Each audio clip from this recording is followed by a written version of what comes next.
the First Church in Chestnut Hill and our Sunday service for July 19, 2020. Welcome if it's your first time, welcome if it is your 100th time. Please feel free to share the link to this service with anyone in your life. But for now, our readings. To start, a selection from Psalm 17. Hear a just cause, O Lord. Attend to my cry, give ear to my prayer, from lips free of deceit. From you let my vindication come. Let your eyes see the right. If you try my heart, if you visit me by night, if you test me, you will find no wickedness in me. My mouth does not transgress. As for what others do, by the word of my lips I have avoided the ways of the violent. My steps held fast to your paths, my feet have not slipped. I call upon you, for you will answer me, O God. Incline your ear to me, hear my words. Wondrously show your steadfast love, O Savior of those who seek refuge from their adversaries, at your right hand. As for me, I shall behold your face in righteousness. When I awake, I shall be satisfied, beholding your likeness.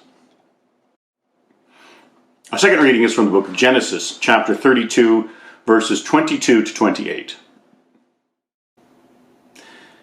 The same night, Jacob got up and took his 2 wives, his 2 maids, and his 11 children, and crossed the ford at Jabbok. He took them and sent them across the stream, and likewise everything he had.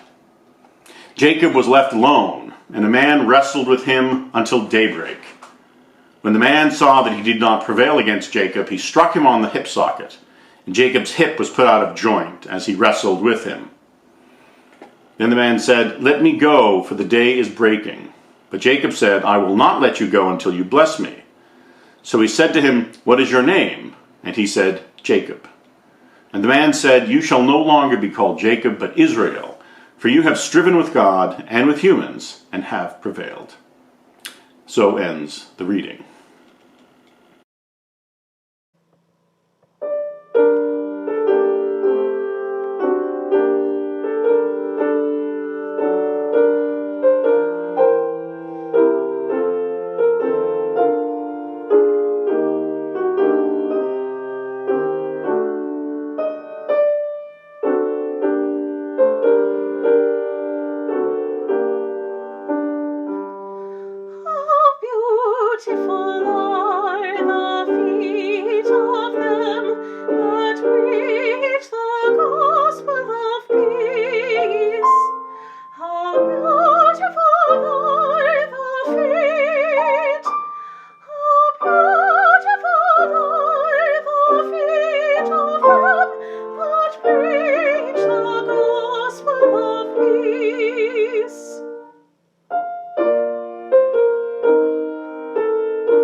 What did we hear? Jacob was left alone, and a man wrestled with him until daybreak.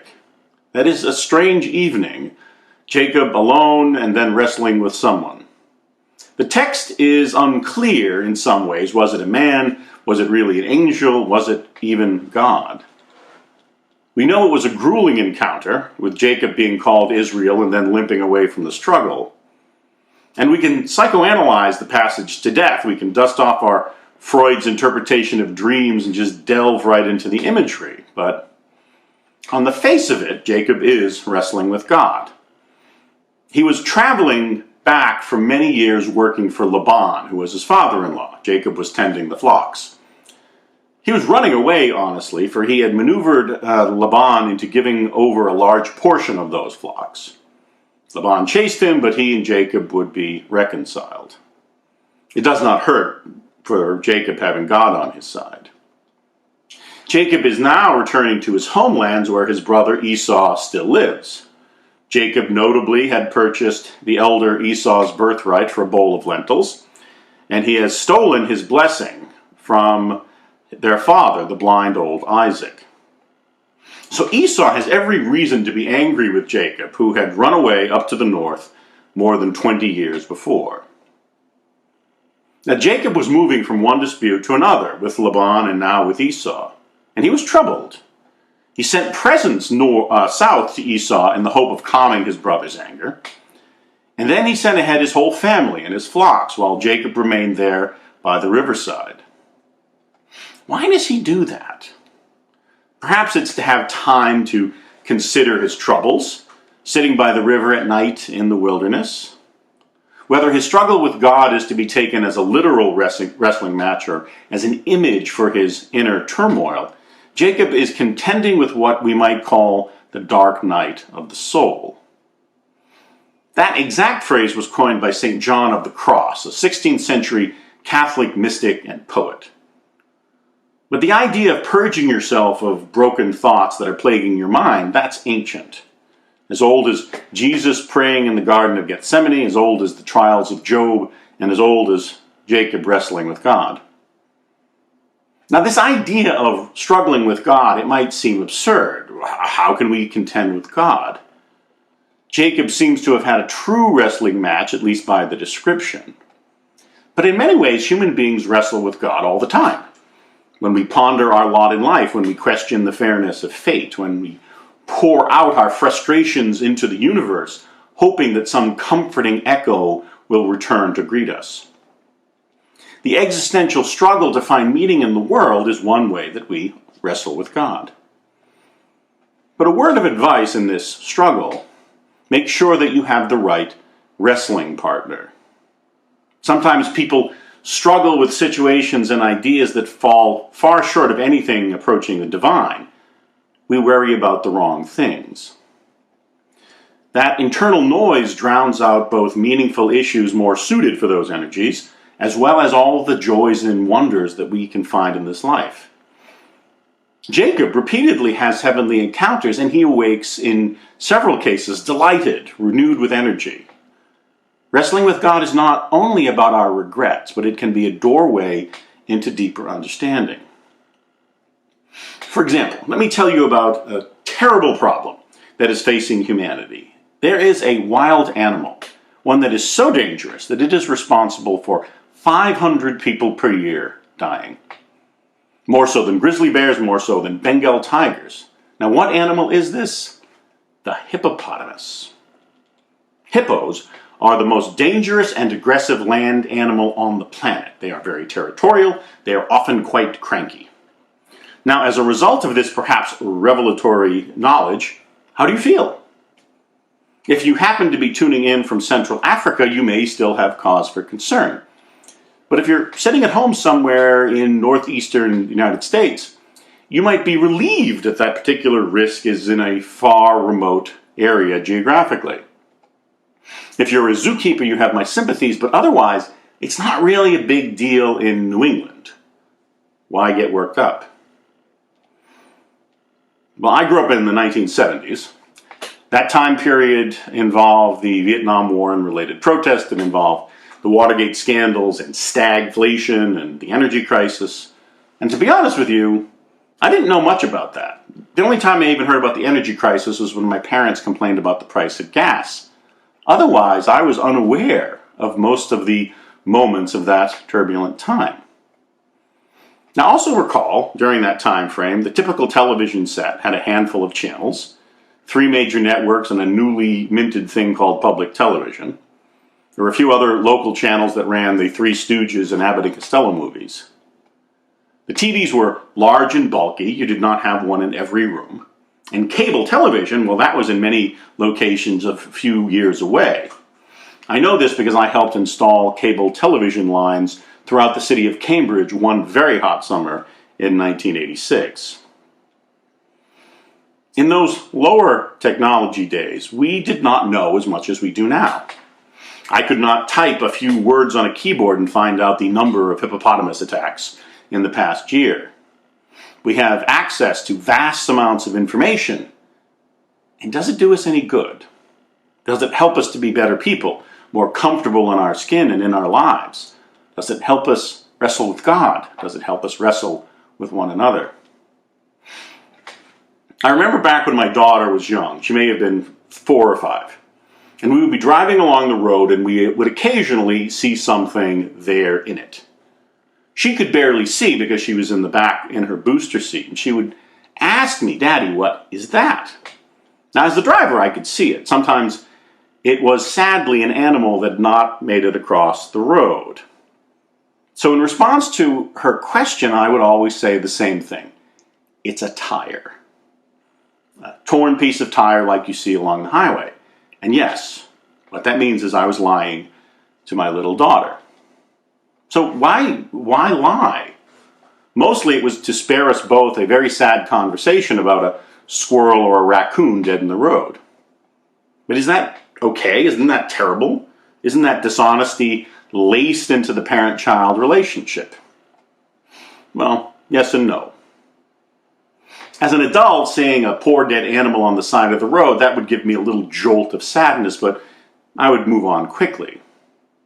A small child should be introduced to the concepts of death at some point, but a dead bunny on the road on Route 9 might not be the best introduction. And given how frequently we were back and forth in that car, she might have been left with the impression that the world is a dangerous and terrible place, at least for squirrels trying to cross Route 93. These days when we're driving along and she's in the front seat, my adult daughter is the one who first notices things in front of us on the road. And when I ask her, "Oh, what's that?" she'll tell me, "It's a tire."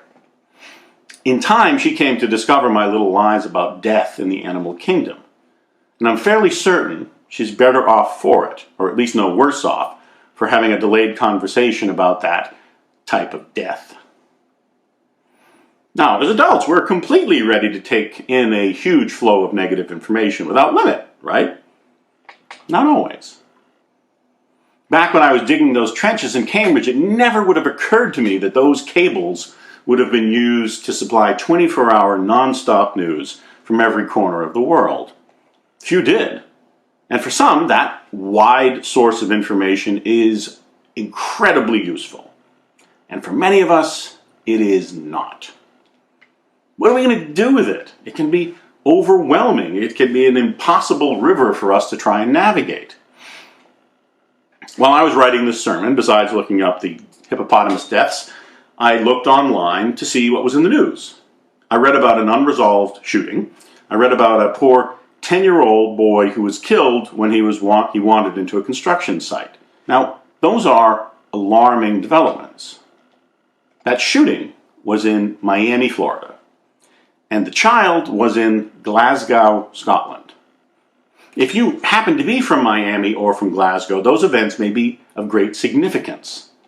You might want to know about what's going on in your hometown, understandably. But if you have no connection to those locations, the initial impulse of concern will dissipate. That means your mind still had to quickly ride through those unpleasant feelings. Your body had to endure a wave of a microdose of hormones whose sole purpose is to get you ready to fight or to flee. And if you're a person prone to anxiety or one for whom these kinds of tragic possibilities linger, then you have ingested something quite unhealthy for your mind and body at the same time when it is unhelpful for your daily life. Now, I'm not advocating for people to stick their heads in the sand, but that's not the same as sticking your head in a bear trap of disturbing information each and every day. I know people who read 2 or 3 newspapers cover to cover. I know people who are politically junkies who flip between networks and websites looking for every scrap of information. And I know there are people obsessively following the twists and turns of the pandemic, a perhaps understandable preoccupation these days. One day I found myself getting very worked up over the terrible response to the environment by a municipality. I was reading a story. And I caught myself wringing my hands over these poor public health efforts, and then realized that it was in the largest city in Ecuador. Now, if you happen to be an epidemiologist or a special disease specialist or Ecuadorian, this situation might be worthy of study. But there is a difference between being informed and becoming overloaded. When we get caught up in these storms of data, what are we expecting to happen? I imagine we're looking for a glimmer of hope, a dash of good news, insight into what's going on. And yet, I have every confidence that if there is a vaccine discovered, or even a modestly helpful treatment on the horizon, there will be a tidal wave of coverage. Instead, what we have usually is confusing and conflicting stories that are practically designed to cause emotional upset, to keep you watching. Think back to Jacob. He had reasons to be upset. He had a tense encounter with his manipulative father-in-law over how much he was owed for spending 20 years tending flock. And he was headed back to a fateful encounter with his brother, who he had cheated decades before. He stays alone by the riverside, I would imagine, trying to order his mind, body, and soul from the first experience and in anticipation of the second. He wasn't worried about the famine in Egypt. He was not concerned about the price of tea in far-off China. He was wrestling with God. He was wrestling with who he was in his life and how he needed to struggle with his decisions, many of them bad and selfish. To worry about the expectations of God can leave you paralyzed. If you ever find yourself in that position, I suggest focusing on your specific place within a universe of concerns. There is an expression, think globally, act locally. It's a surprisingly old idea. It was first thought up by a Scottish city planner of all things in the early 20th century. One needs to consider the wider environment, but that can only be acted upon in a local context. The phrase has expanded to include a very wide range of environmental concerns, but that distinction remains. You can become obsessed with the issue of climate change, for example, but most people can only have the ability to make a difference on that much smaller scale, in their communities, in their professions, in their personal lives. You are not suddenly a failure because you personally did not massively reduce the world's carbon footprint. It is a rather grandiose idea even to place yourself in that mental position. Now, if you have millions of dollars to slosh around for those efforts, please don't let me stand in your way. The image of wrestling with God could also be understood as wrestling with ourselves, wrestling with our souls. An avalanche of information will not make that wrestling match any easier, any more successful. Indeed, it might distract us completely. It might overwhelm us, keeping us from ever undertaking the work of the soul needed, or the works in the world that are necessary. As the scriptures say, to everything there is a season and a time to every purpose under the heaven. There is a time to work and a time to rest. There is a time to know and a time to refrain from knowing. For to be informed is far different than from becoming obsessed. And when we become so obsessed, when we stop wrestling with God, we instead are wrestling with other things. We are wrestling with fear, we are wrestling with anxiety.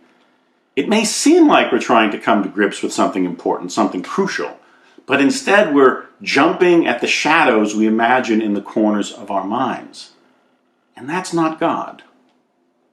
To lose ourselves in the river of information flowing around us is to wrestle with a task without end and without purpose. To wrestle with God is to come to grips with a deeper sense of meaning in the world and in our lives. And between those two projects lies the difference between leading lives of quiet desperation and coming to understand our place in the world and to perceive the image of God that shines forth, or can shine forth, from within each of us. So ends the sermon.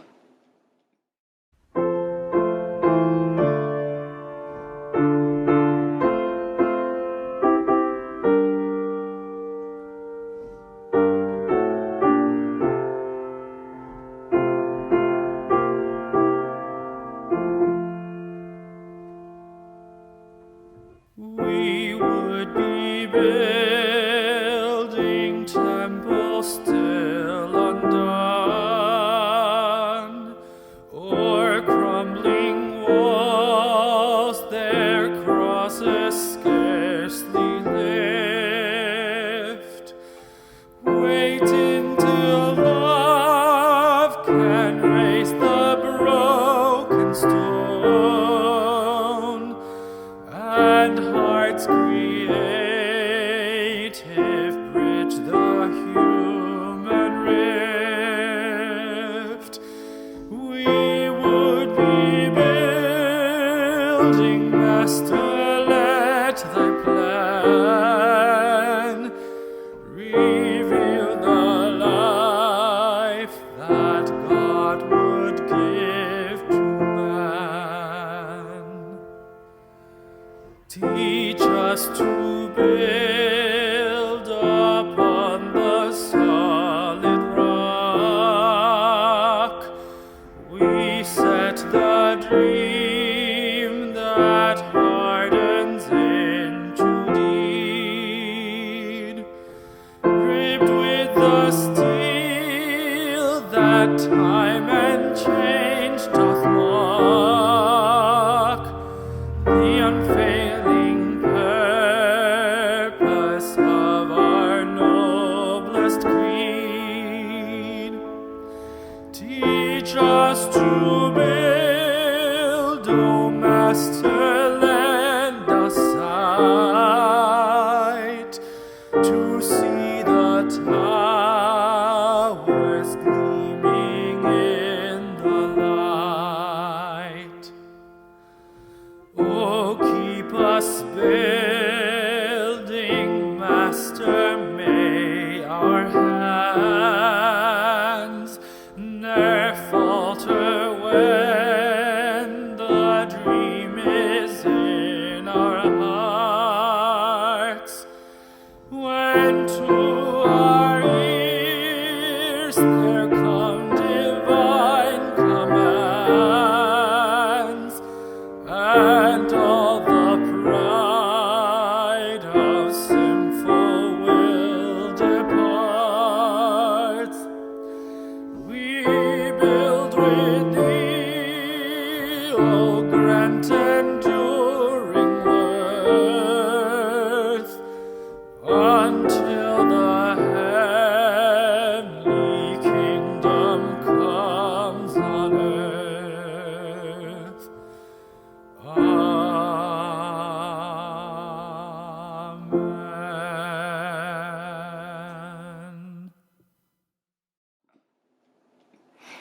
Let's conclude in prayer. Lord, make me an instrument of your peace. Where there is hatred, let me so love.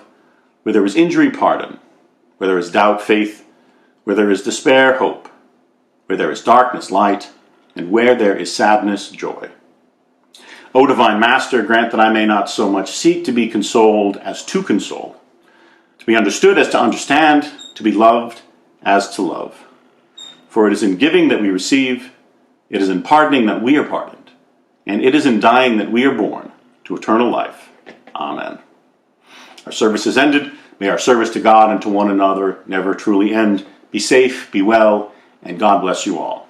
See you next week.